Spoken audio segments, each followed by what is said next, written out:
Hey Bogdan, nice to meet you again. Fabian, thank you. Thank you for the invite and good to meet you.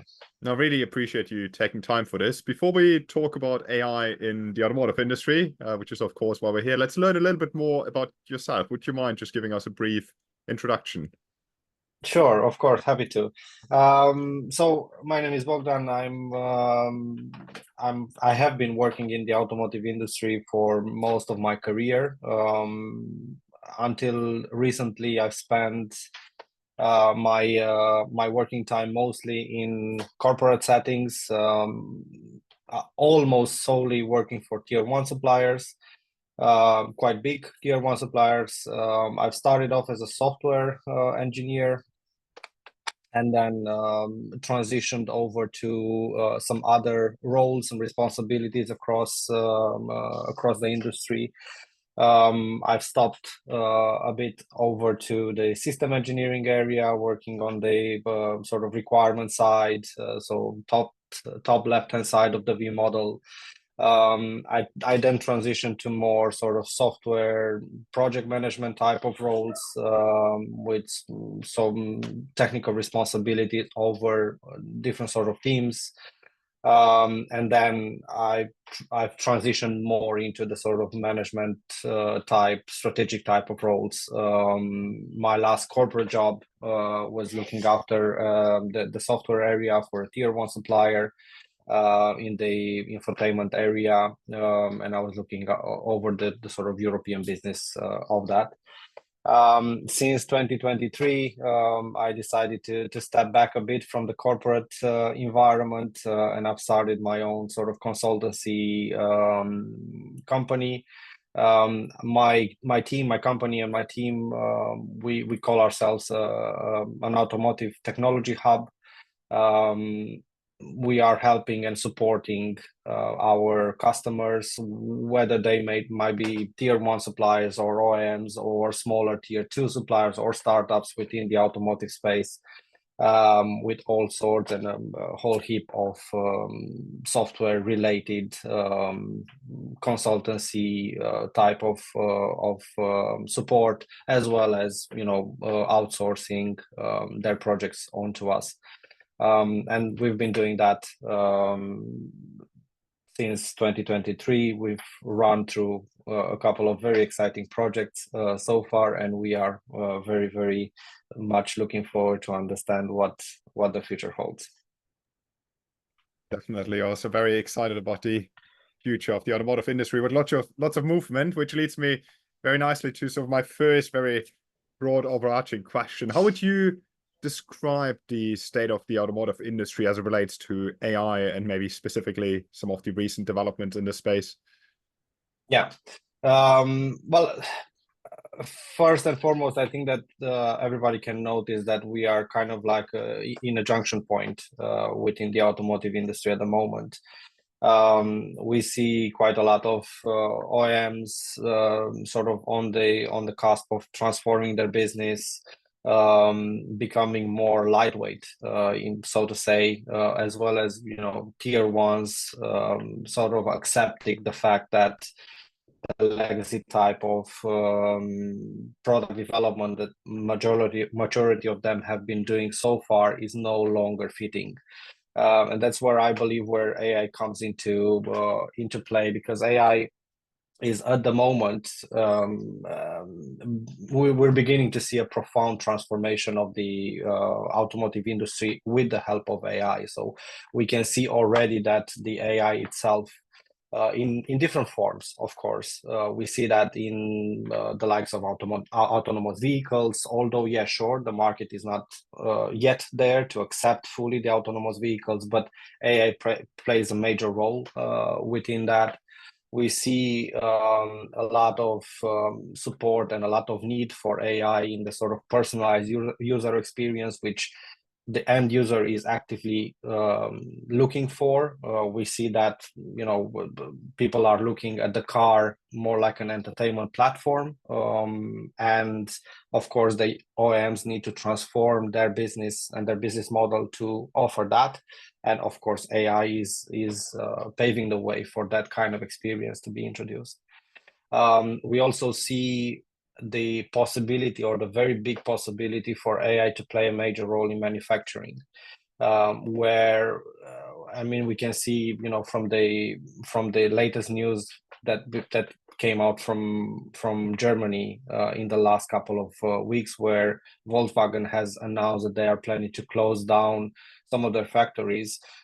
The lesson that we can take from there is that very puffed up, very big type of operations, even in the manufacturing area, are not sustainable anymore. So we definitely have to transform that area to be more efficient, to be more automated, to be more, let's say, less of a money furnace, and to start actually helping the ecosystem.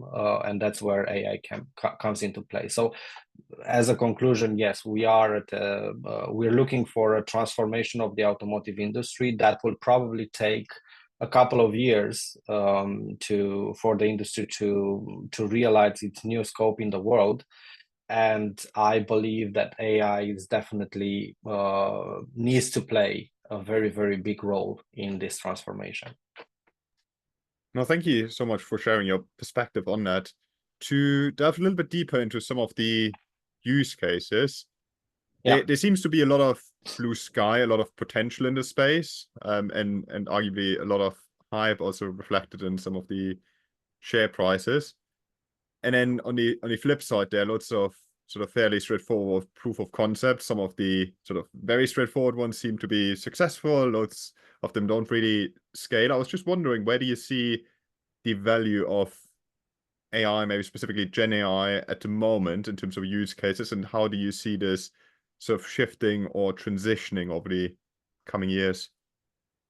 Yeah, sure. I mean, I think perhaps one of the biggest areas, so to say, or the biggest use case that I see at the moment, as of right now, for Gen AI, is in lowering the cost for manufacturing.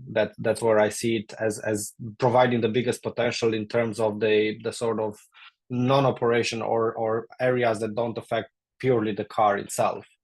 I think, as I mentioned before, probably the automotive industry itself, the OEMs primarily, they realize that they lose a lot of money in keeping the same old type of old operation within the manufacturing area. So they have to make something. They have to transform that area from the ground up.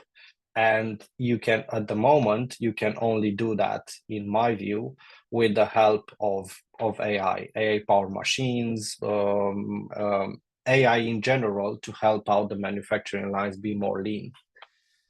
When it comes to the car itself, I think that there are two main areas where we might be able to see AI and Gen AI specifically blow up, and that is autonomous driving. I mean, we can already see that we have a lot of use cases for last mile type of applications, where autonomous driving takes the front place. And within the autonomous driving space, we can see already some big players that have started to come into the industry, bringing in their expertise in terms of AIs.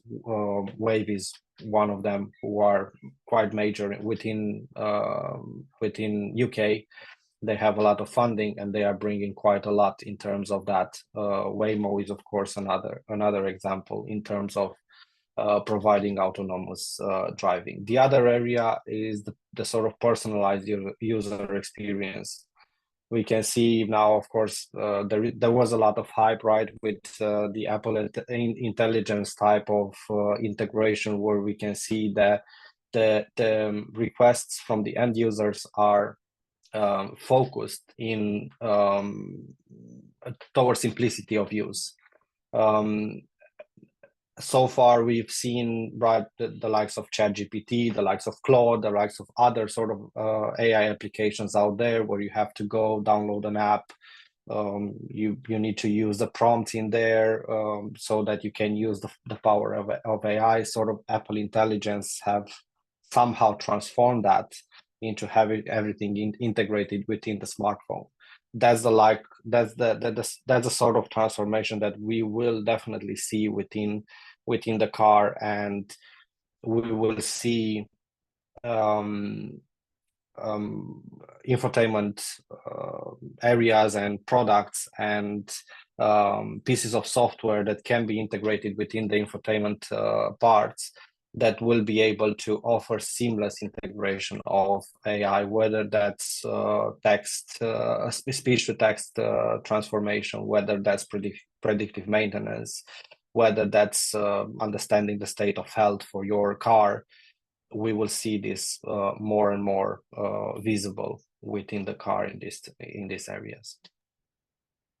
There seems to be quite a sort of broad spectrum of use cases and also various different ways to deliver these GenAI use cases, partly with internal capability, partly with various types of large and small external partners. I was just wondering, how do you think about this delivery model? So what types of use cases should manufacturers, let's just take them as an example, deliver in which particular way? As everyone seems to be experimenting a lot, but it doesn't really seem to be a sort of clear pathway forward.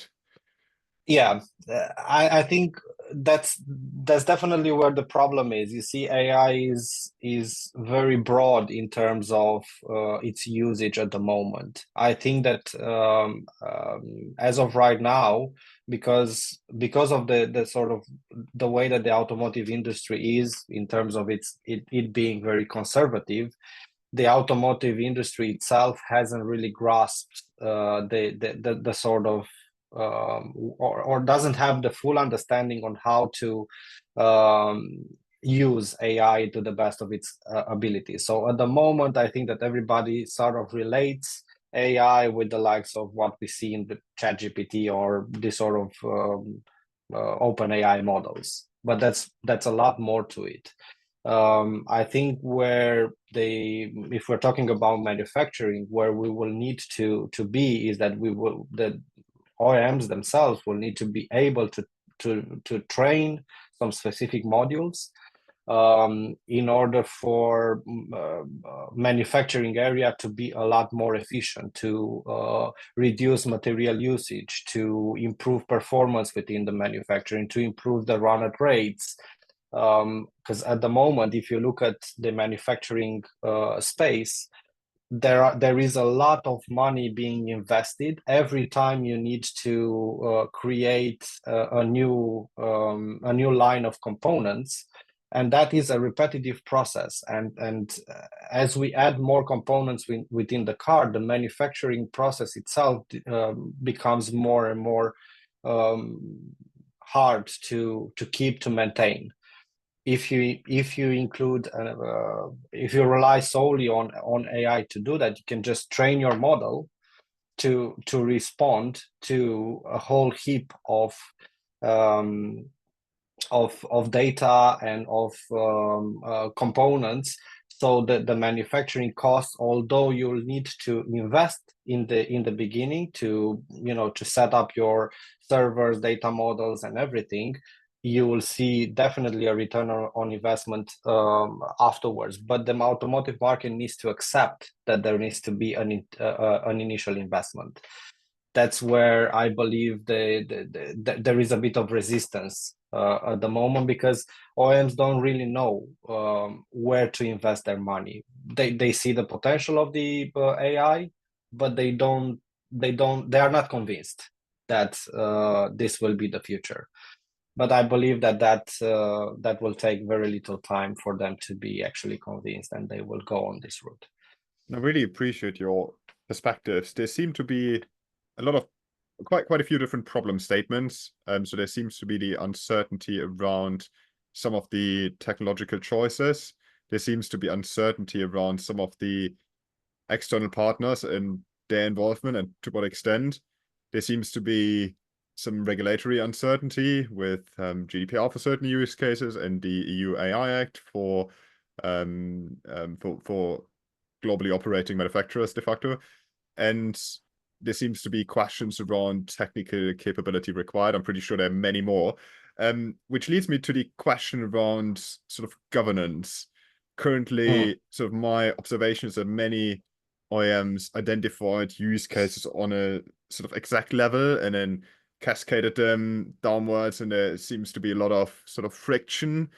Whereas some people I've spoken to said, okay, you should probably rather bring the GenAI capability in the sort of spokes, if you think about it as a sort of hub and spoke model, which still doesn't really answer the question around governance. I was just wondering if you've got any thoughts in terms of how to sort of govern the GenAI initiatives and associated problem statements across the organization, given that so many use cases are not just within one silo.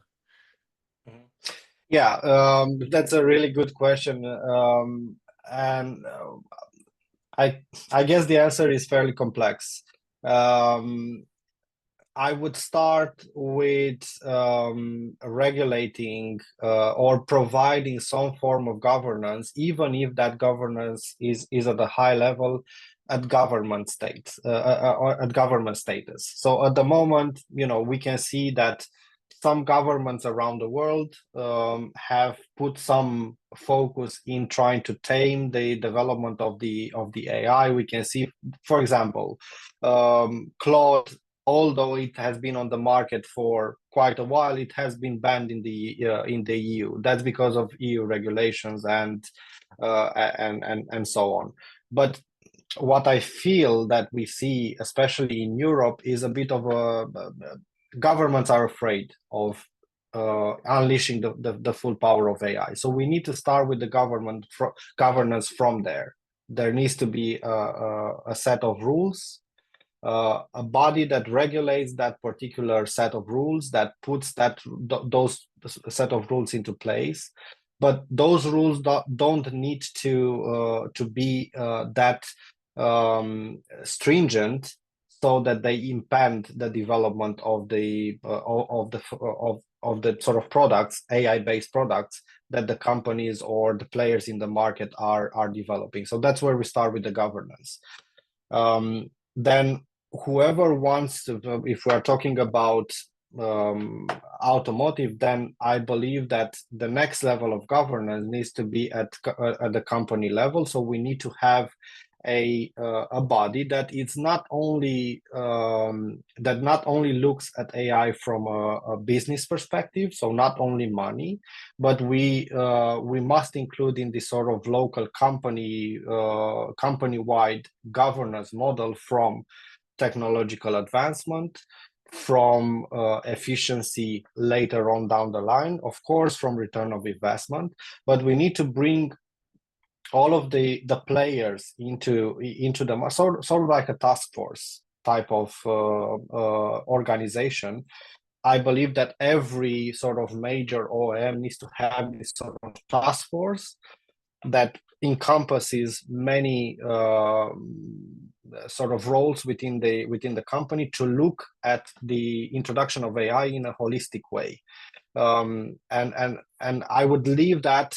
So you take the rules, the overall rules from local governments, you embed that into your own sort of application, into your own sort of company, and you ensure this sort of governance in this sort of way. But we must not look at AI from a place of fear, because AI is the future. We have to embrace it. That's what the role of this sort of governance body, both of the at the government level and both of the company, need to enforce to their staff members.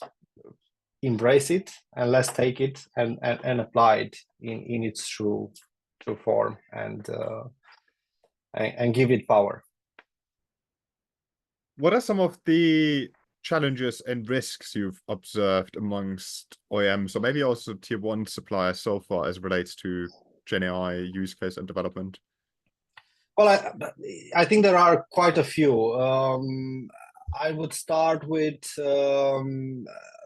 perhaps the more ethical types of consideration. I think a lot of, we see now right?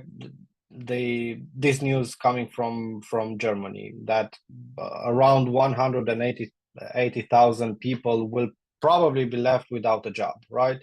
If now Volkswagen starts to speak about AI all of a sudden, then everybody will relate AI introduction with this making 186,000 people redundant. But I believe that if we are harnessing AI in to the best of its abilities, we can avoid that. I mean, of course, there will be some, especially in the highly technological areas like automotive. If we are talking about manufacturing, for example, of course there will be some impact to those types of workers where they rely on this sort of human type of repetitive work, but that's the goal of the sort of industry. We have to keep up with the time. So yes, there is the ethical consideration that companies need to understand that they need to battle in some ways. Then I think one of the other parts that is a bit concerning is the sort of reliability and trust. I think if we're talking about driving, for example, we can see a lot of comments right in the market saying, "Well, I'm not sure whether I will get into a car that is driven by AI." So there is this sort of hesitancy to trust something that is AI powered. That probably comes out of personal security. You feel more confident with a human there rather than with a piece of software that it can have problems. So that's why we come back to bring back trust and reliability within AI usage. We need to bring a set of rules. So we come back to the area of governance and compliance, because we need to provide a framework in which we can actually test whether introduction of AI in the driving space is actually safe, is actually reliable, and so on, so that we can give that sort of peace of mind to the population. Then, so aside from the ethical part, aside from the reliability, there is also the cost aspect. We know already that for us to implement advanced AI systems, that can be very expensive. We need supercomputers. We need a lot of data to be stored. So we need to be able to cater for that. We went to this sort of technological transformation when most of the companies went for this sort of cybersecurity servers to hold their keys and stuff like that. Now they have to invest yet again, especially in this sort of uncertain times, to bring AI to bring the systems that can support AI to a suitable place. So I think if we are to look, of course, there are many others. There are cybersecurity threats that we need to look at. There is the sort of legal liability parts. There are the sort of interoperability between AI systems and non-AI systems that we need to cover. But I believe the sort of ethical consideration, the reliability and trust, and cost and complexity, I would put it at the top of the areas of concerns and problems. I really appreciate the sort of comprehensive overview. You mentioned that you've worked on infotainment systems, and also that AI can enable us to provide an improved personalization for individuals, whether it's, of course, in the vehicle or also outside. But especially as it relates to GenAI infotainment use cases, are there any particular examples that you would recommend executives or managers in the space to look into? I think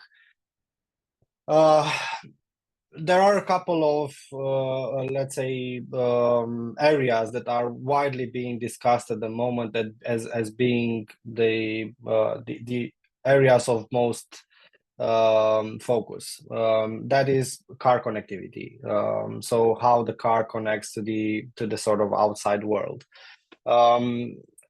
And I would encourage the senior leaders within tier one suppliers, within the OEMs themselves, to look closely at how they can enable car connectivity through generative AI. And here we can look at areas like vehicle to vehicle communication, vehicle to infrastructure communication, that will ultimately, the scope of this sort of car connectivity is to enhance driver security. What I would like to emphasize to the senior leaders and to people that are actually running organizations is to consider to aim to absorb the cost of these types of development within their own sort of operations, even if that will not produce an immediate return on investment. Because one trend that I see in the industry, although a lot of senior leaders are considering the best way to introduce AI and the sort of advanced features, especially in the infotainment area, they also want to put a certain cost onto the end users themselves, and that is the path of the path of the biggest resistance in accepting AI and car connectivity.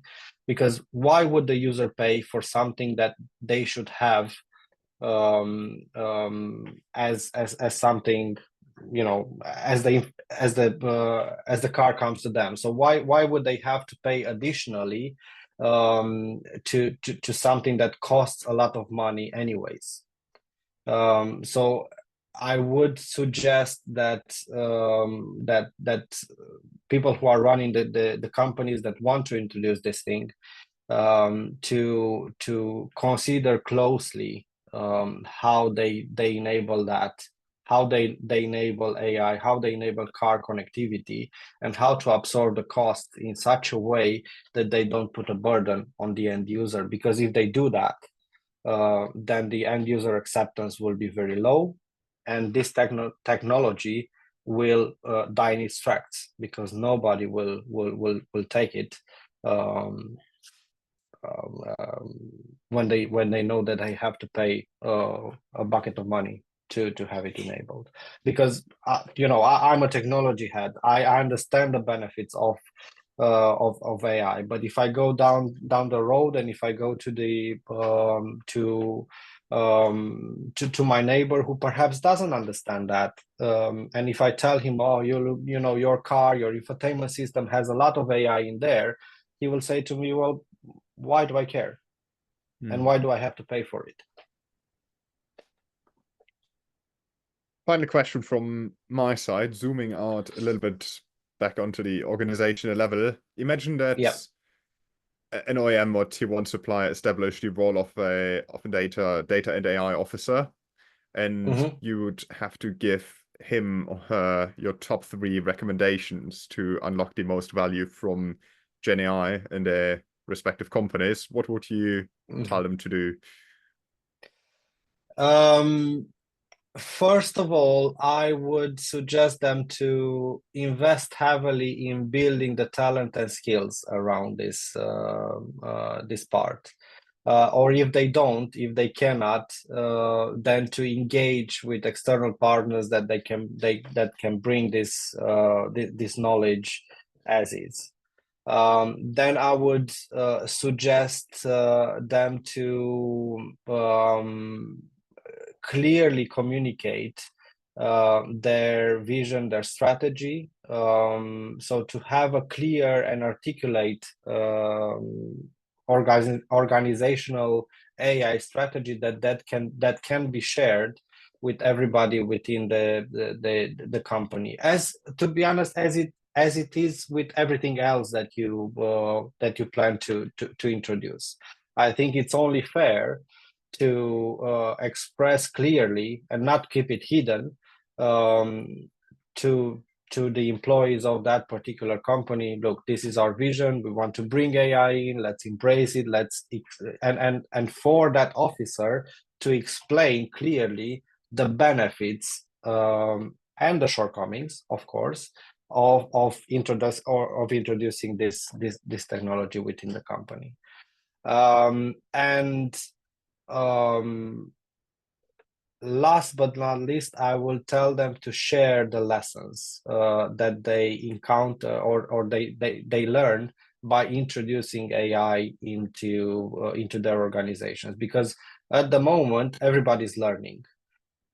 But we know from the past, we know that the automotive industry, especially the big players, are very comprehensive to share their lessons with the rest of the world, because everything is kept in. This cannot be the same with AI, because again, it's a technology that it's still building up, it's still being developed. So in order for us to implement it in the same way, everybody needs to contribute. So we need to form through these officers that hopefully at some point in time will become standard within every company. We need to have this sort of open alliance, if you want, where we share best practices, we share information, we share lessons, so that the rest of the family, so to say, the rest of the participants to this sort of open alliance, they can go at it in the same way, and not introduce more harm than good. No, thank you so much, Bogdan. Marks the end of our conversation. Really appreciate you sharing your perspectives today, and thank you so much for your time. Absolutely, Fabian. Thank you so much for inviting me, and thank you for giving me the chance to speak to you about such an important topic. And I hope that we can hear more about this particular topic, AI in automotive, in the near future. So thank you, and good luck with your podcast. I really like the idea.